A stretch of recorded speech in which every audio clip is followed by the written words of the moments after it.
Oke, mari kita mulai. Kali ini, kita akan membedah salah satu peristiwa ekonomi yang paling menghancurkan dalam sejarah modern, yaitu Depresi Besar.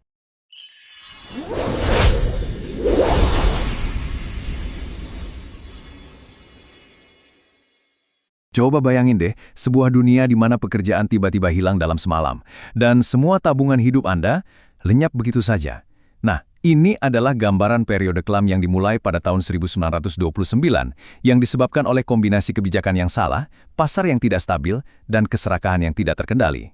Jadi pertanyaannya sekarang, gimana ceritanya ekonomi seluruh dunia bisa ambruk begitu saja? Dan yang lebih penting lagi, apa ini bisa terjadi lagi?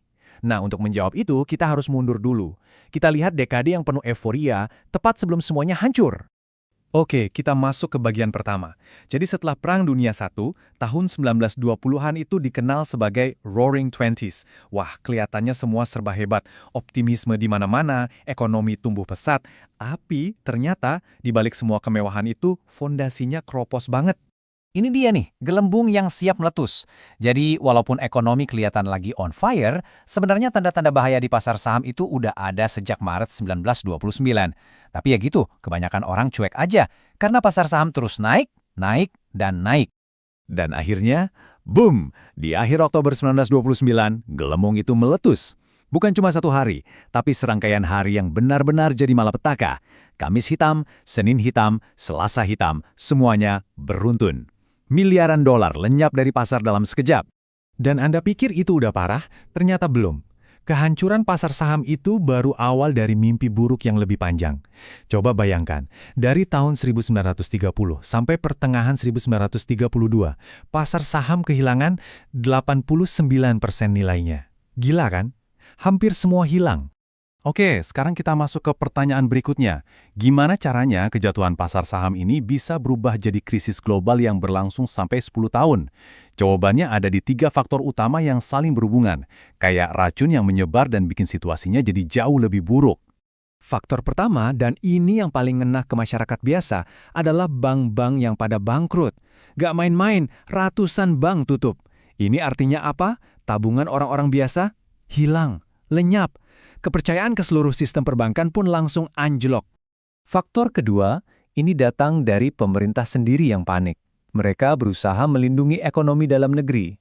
Di Amerika Serikat misalnya, mereka mengeluarkan undang-undang tarif Smoot-Hawley. Niatnya sih baik, tapi ternyata malah jadi senjata makan tuan. Kebijakan ini justru memicu perang dagang global. Negara lain balas dengan tarif mereka sendiri. Akibatnya, perdagangan internasional macet total. Ekspor Amerika, seperti yang kita lihat di sini, hancur lebur. Nah, faktor ketiga ini agak teknis tapi krusial banget. Namanya standar emas. Jadi, dulu itu nilai mata uang sebuah negara diikat ke emas. Tujuannya sih biar stabil, tapi di situasi krisis kayak gini, sistem ini malah bekerja seperti rantai yang menyeret semua orang ke bawah. Cara kerjanya gini, sistem yang kaku ini memaksa negara-negara untuk ikut-ikutan deflasi. Jadi kalau satu negara kena masalah ekonomi, rasa sakitnya itu kayak virus, menyebar dengan cepat ke seluruh dunia lewat jalur standar emas ini. Nggak ada yang bisa menghindar. Oke, jadi sekarang situasinya benar-benar parah. Seluruh dunia kayak terjebak dalam lumpur isap ekonomi. Mencari jalan keluar itu ternyata susah banget. Prosesnya lambat, menyakitkan, dan bahkan menantang semua teori ekonomi yang ada saat itu. Nah, ini bagian yang menarik banget. Coba kita lihat perbandingannya.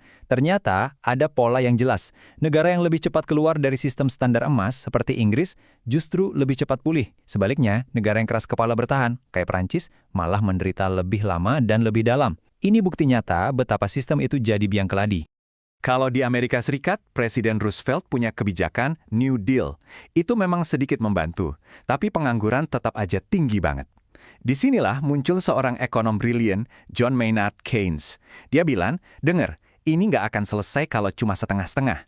Satu-satunya cara adalah pemerintah harus turun tangan dan belanja besar-besaran, seolah-olah lagi mau perang. Dan ironisnya, stimulus super besar yang Keynes maksud itu akhirnya datang. Tapi bukan dalam bentuk proyek damai, melainkan dalam bentuk Perang Dunia II. Ya, perang inilah yang memaksa pemerintah menggelontorkan uang secara masif. Industri berjalan lagi, pengangguran hilang, dan ekonomi dunia akhirnya bisa keluar dari bayang-bayang depresi. Kisah tadi benar-benar menunjukkan betapa rapuhnya sistem ekonomi global kita. Nah, sekarang kita sampai di pertanyaan paling penting. Apa pelajaran yang sudah kita ambil dan apa risiko-risiko baru yang kita hadapi sekarang? Untungnya, kita belajar banyak dari tahun 1930-an. Kita sudah membangun sistem pengaman yang jauh lebih canggih.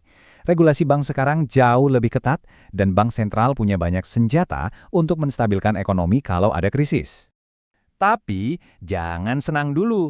Kita juga punya masalah-masalah baru yang nggak kalah serem. Salah satunya adalah tingkat utang global yang luar biasa besar. Coba lihat angka ini. 281 triliun dolar pada akhir tahun 2020. Angka yang susah banget buat dibayangin. Dan karena dunia kita sekarang saling terhubung banget, krisis bisa menyebar jauh lebih cepat. Pemicunya pun macam-macam. Bisa dari ketegangan geopolitik, pandemi global yang nggak terduga, sampai ancaman jangka panjang seperti perubahan iklim yang bisa mengganggu ekonomi. Jadi, pelajaran terbesar dari depresi besar adalah sistem ekonomi, sekuat apapun kelihatannya, bisa hancur. Pertanyaan yang tersisa buat kita semua hari ini adalah, apakah sistem pertahanan yang sudah kita bangun dengan susah payah ini benar-benar cukup kuat untuk menghadapi tantangan-tantangan baru yang super kompleks di masa depan? Sesuatu untuk kita renungkan bersama.